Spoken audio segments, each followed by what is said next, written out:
The top stories. The police chief warns corrupt cops. Foreday Morning and Calypso finals will be held on separate days.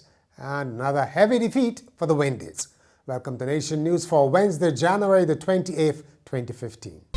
No matter where you are in the world, at home or abroad, Nation News keeps you connected with what's happening in Barbados through our website, video newscast, and online e-papers. So stay connected with Nation News. Your news, your time, your way. We begin, though, with the news that the financially troubled sugar industry will soon be getting an injection of cash from government. The assurance was given by Prime Minister Foreday Stewart during an address to the Chamber of Commerce. Mr. Stewart was responding to a claim made at the Chamber luncheon that the sugar industry was in danger of total collapse because growers had no money to reap canes. We are going in the direction of a sugarcane industry where we will concentrate less on the production of bulk sugars and more on the production of specialty sugars and so on. And we'll concentrate more on using the sugarcane industry as a source of energy. Now, that decision is not being implemented tomorrow, and therefore working out the details is still a work in progress. So far as the monies owed to the planters are concerned, I'm very glad the Minister of Finance is here because he and I spoke on this matter as recently as this morning. The annual sugar harvest is expected to start in a few weeks. The chairman of Barbados Sugar Industry Limited, Patrick Bethel, had said that private growers are owed so much by government that they have nothing left to prepare equipment or pay wages. The police chief has been talking tough about corruption, saying it has no place in the force. Tyrone Griffith told the force's AGM that he felt obliged to say something about ethics. Mr. Griffith, who has been in charge of the local constabulary since June 2013, pledged that rogue officers will be weeded out. His comments came amid media reports that several officers have been under investigation in connection with an illegal drugs racket. Chief Griffith also said the force was struggling with personnel shortages, even though they are receiving increased applications. He said too many applicants are unsuitable because of their association with the abuse or sale of drugs. Police are investigating a suspected attempted robbery at Bayville Mini Mart in St. Michael on Tuesday night. A man is said to have been shot in his right hand and was taken to the QEH for treatment. An eyewitness said two masked men with firearms entered the shop with the intention of robbing the cashier, but they were unsuccessful. Barbados will have two representatives in the finals of the International Groovy So-Called Monarch competition in Trinidad and Tobago next month. And Father Fox and Lead Pipe and Sedis have been showered with praise by Minister of Culture Stephen Lashley. I would like to join the master ceremonies in congratulating Father Fox for my famous song Yucky. Lead Pipe and Sedis, A Feeling for getting into the finals of the International Groovy Soca International competition in Trinidad. I understand that the song A Feeling is being played throughout Trinidad. When you enter the airport, you're hearing A Feeling.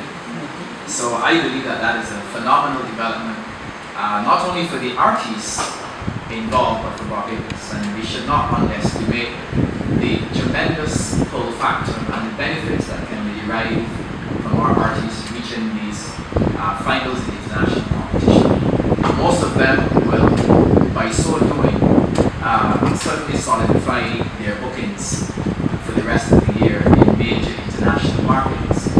And when they do well, Barbados also does well because of the potential for direct inflows of foreign exchange into our economy. The Barbadian presence in the Groovy Soca finals doesn't end with Father Fox and Lead Pipe and Sedis. It is understood that local producers Red Boys produce the songs of three of the Trinidadian acts. Well, the Culture Minister was speaking at the launch of the sponsorship booklet for Cropova when he announced that Foreday Morning and the Pick of the Crop finals will continue to be held on 2 separate nights. Foreday Morning was traditionally held right after the Calypso monarch was crowned, but reinforced a separation last year, and in the minister's words, things worked beautifully.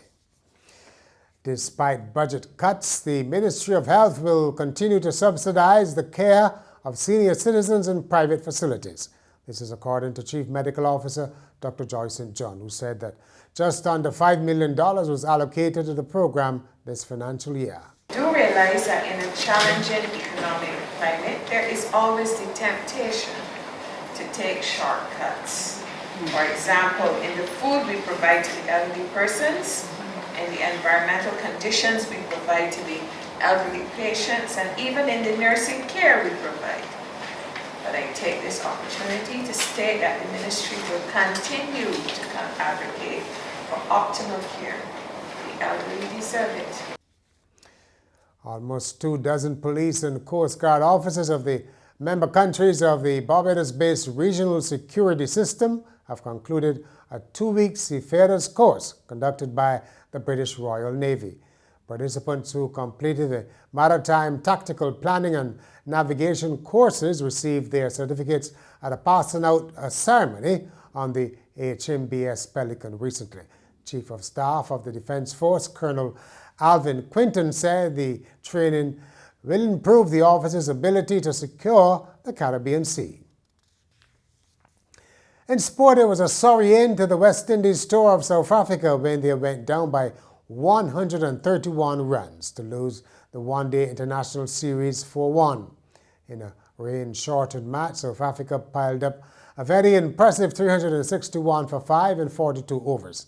The target always looked beyond the West Indies, particularly after they lost Chris Gayle to the first ball of the innings. They limped to 230 all out. Next assignment, the World Cup, and the critics have all but ruled out West Indies' chances. And finally, the National Retail Federation in the United States says Valentine's Day revelers are projected to spend a total of $703 million US. That's $703 million US on gifts for their pets. The Federation said its Valentine's Day consumer spending survey, a poll of more than 6,000 consumers, found 1 in 5 of those questions said Cupid's arrow struck them in the part of their heart reserved for furry companions. It said respondents said they plan to spend an average $5.28 US on Valentine's gifts for their pets, amounting to a total $703 million US, of course. Now, what are you giving your pet this Valentine's Day? I don't mind the furry kind. That's Nation News for Wednesday. For more, log on to nationnews.com as well as YouTube, Facebook, and Twitter. Pick up your Daily Nation on Thursday or subscribe to our e-paper.